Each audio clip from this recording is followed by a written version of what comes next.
खरं तर हा फोन अशा व्यक्तीला लावणार आहे की ज्या व्यक्तीपर्यंत पोहोचायला फोनची गरज नाहीये. पण मला तुम्ही ही संधी दिली त्याच्याकरता धन्यवाद. कारण अच्छा. ह्या व्यक्तीशी मनापासूनचा एक जो संवाद आहे तो कदाचित वर्षानुवर्ष चाललेला असेल, जो आज मी या फोनच्या वा द्वारे करते. वा आणि ती व्यक्ती आहे तमाम महाराष्ट्रातली लेकीबाळींची, मुलींची, महिलांची जननी असं ज्यांना म्हणता येईल. किंबहुना पूर्ण भारतामध्ये ज्या सर्व स्त्रिया आहेत त्या सर्वांची जननी, कारण त्या सर्वांना त्यांच्या स्वातंत्र्याचा आणि त्यांच्या शिक्षणाचा मार्ग दाखवणाऱ्या माननीय वंदनीय सावित्रीबाई फुले वा, यांना हा वा. फोन लावून. त्या काळामध्ये जेव्हा स्त्रिया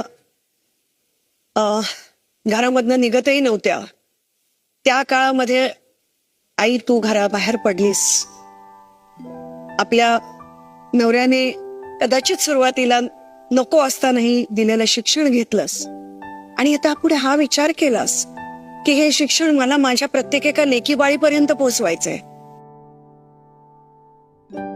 आणि त्यावेळी तुम्ही ते केलं म्हणून आज आम्ही इथे आहोत.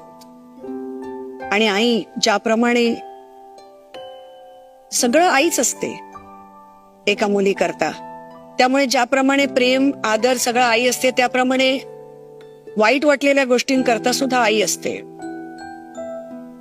त्यामुळे ह्या गोष्टीचं खूप दुःख आहे की जी शाळा तुम्ही जवळपास 150 वर्षांपूर्वी सुरू केली, ती भिडेवाड्यातली शाळा आज अत्यंत विदारक अशा परिस्थितीत आहे.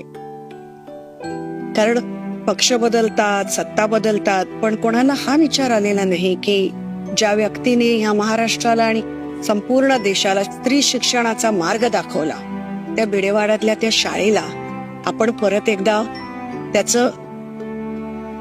त्याची गौरव गाथा आहे ती दाखवली पाहिजे, त्याचं पुनर्वसन झालं पाहिजे. हा विचार कोणाच्याच मनात आजपर्यंत आलेला नाही. त्यामुळे देव करो हा माझ्या या फोननुसार त्यांच्यापर्यंत हे माझे शब्द पोहोचवत. आणि आई, अत्यंत वाईट वाटणारी आणि व्यथा असणारी दुसरी गोष्ट ही आहे की एवढं सारं शिक्षण घेऊन अनेक महिला आहेत, कर्तबगार महिला आहेत की ज्या राजकारणासारख्या अशा क्षेत्रामध्ये आहेत जिथे ज्या सामाजिक बदल घडवू शकतात, राजकीय बदल घडवू शकतात, परंतु त्यांना आजही पुढेच यायला दिलं जात नाही. त्यांना त्या जागीच बसवलं जात नाही जिथे त्या फरक घडवून आणू शकतात. आणि तिथे ते फरक घडवून आणण्याची गरज आहे. कुठे ना कुठेतरी आज मी सुद्धा एक स्त्री असल्यामुळे माझ्या बरोबर हा भेदभाव झालेला